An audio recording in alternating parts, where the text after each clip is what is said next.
За 2 года на квартальных тепловых сетях якутской ТЭЦ совершено 85 умышленных поджогов. Горят трубы преимущественно под многоквартирными домами. Ущерб уже составил более 800 тысяч рублей. Зачем поджигают теплотрассу, выясняла Ульяна Шагина. Здесь пострадало порядка 4 метров по проводам погона. Начальник первого участка квартальных сетей Николай Сергеев показывает место поджога. Инцидент под домом многоквартирки по улице Бестушева-Марлинского, 9 произошел буквально пару дней назад. В результате выгорела теплоизоляция, а тепловые трубы под жаром деформировались. Их пришлось полностью срезать и заменить. Факт, что люди, видимо, пользуются жидкостью для розжига, скорее всего. И вот производят умышленные поджоги.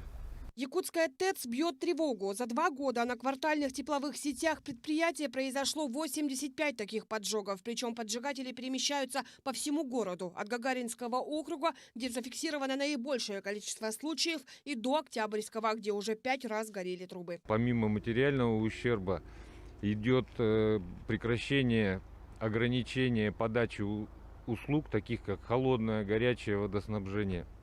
Потом идут отвлечение персонала на устранение вот этих вот повреждений.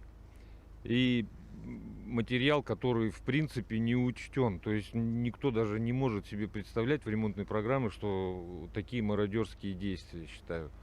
На Кальвице 1/1 инцидент также произошел в ноябре этого года. Пока сантехники устраняли образовавшуюся течь, потребители, это собственники многоквартирного дома, а также рядом стоящая школа номер 15, вынуждены остались без горячего и холодного водоснабжения. Очередной случай произошел 9 ноября 2020 года в 13:17.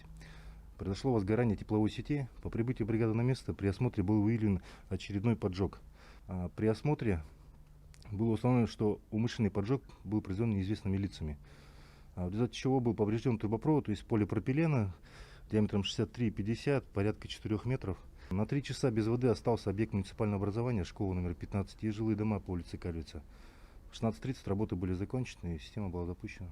Материальный ущерб от срочных ремонтов составил уже более 800 тысяч рублей, говорят в ТЭЦ. После каждого поджога приходится менять теплоизоляцию, срезать и заменять трубы. Поджигателями уже занялись в правоохранительных органах, где сейчас проводятся оперативно-розыскные мероприятия на установление виновных лиц. По всем этим фактам у нас собраны были материалы совместно с пожарной частью и возбуждено уголовное дело на сегодня по части 2 статьи 167 Уголовного кодекса Российской Федерации.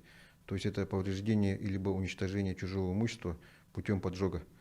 Наказание за данную статью предусмотрено 5 лет лишения свободы. Между тем, энергетики призывают горожан сообщать в управляющую компанию или в полицию о подозрениях или о наблюдении фактов проникновения и нахождения под домами подозрительных личностей. Ульяна Шагина, Павел Пахомов, Якутск.